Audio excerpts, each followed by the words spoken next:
Assalamualaikum warahmatullahi wabarakatuh. Perkenalkan, nama saya Mutia Nazwa Aprilianti. Saya dari Prodi Sistem Informasi.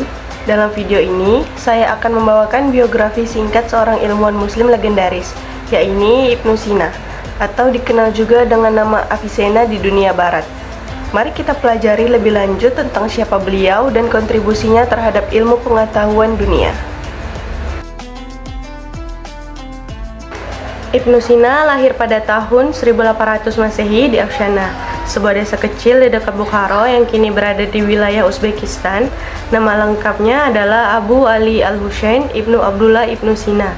Sejak usia muda, ia menunjukkan kecerdasan luar biasa pada usia 10 tahun. Ia sudah menguasai Al-Quran dan berbagai ilmu dasar. Ibnu Sina belajar filsafat, logika, matematika, astronomi, dan ilmu alam secara otodidak dan melalui bimbingan guru-guru terkenal pada masa itu. Pada usia 16 tahun, ia mulai praktik sebagai dokter dan bahkan berhasil menyembuhkan penguasa lokal sehingga diberi akses ke perpustakaan istana yang sangat luas.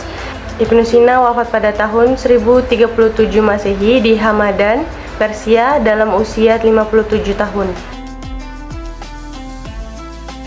Ibnu Sina adalah seorang polimat, yaitu ilmuwan yang menguasai banyak bidang ilmu.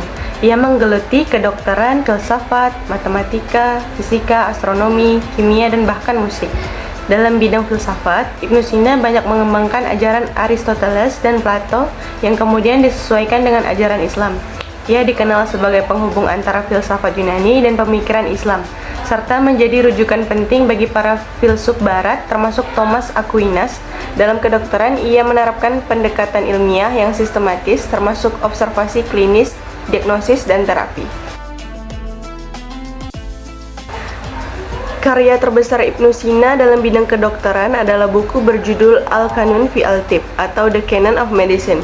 Buku ini terdiri dari 5 jilid dan membahas tentang anatomi manusia, berbagai jenis penyakit, diagnosa, farmakologi, hingga metode penyembuhan. Al-Qanun digunakan sebagai buku teks utama di universitas-universitas Eropa dan Timur Tengah selama lebih dari 500 tahun, termasuk di Universitas Montpellier dan Bologna. Ibnu Sina juga menulis lebih dari 450 karya ilmiah, 240 diantaranya masih bertahan, termasuk kitab Al-Shifa atau buku penyembuhan, sebuah ensiklopedia ilmu pengetahuan dan filsafat. Pengaruhnya menjangkau Eropa, Asia, dan dunia Islam dan menjadikannya sebagai tokoh sentral dalam sejarah sains. Ibnu Sina tidak hanya dikenal karena kecerdasannya, tetapi juga karena kegigihannya dalam mencari ilmu dan kontribusinya dalam mengembangkan ilmu pengetahuan yang rasional dan sistematis. Kita sebagai generasi muda perlu meneladani semangatnya dalam belajar dan berkarya. Terima kasih telah menyaksikan video ini, semoga bermanfaat. Wassalamualaikum warahmatullahi wabarakatuh.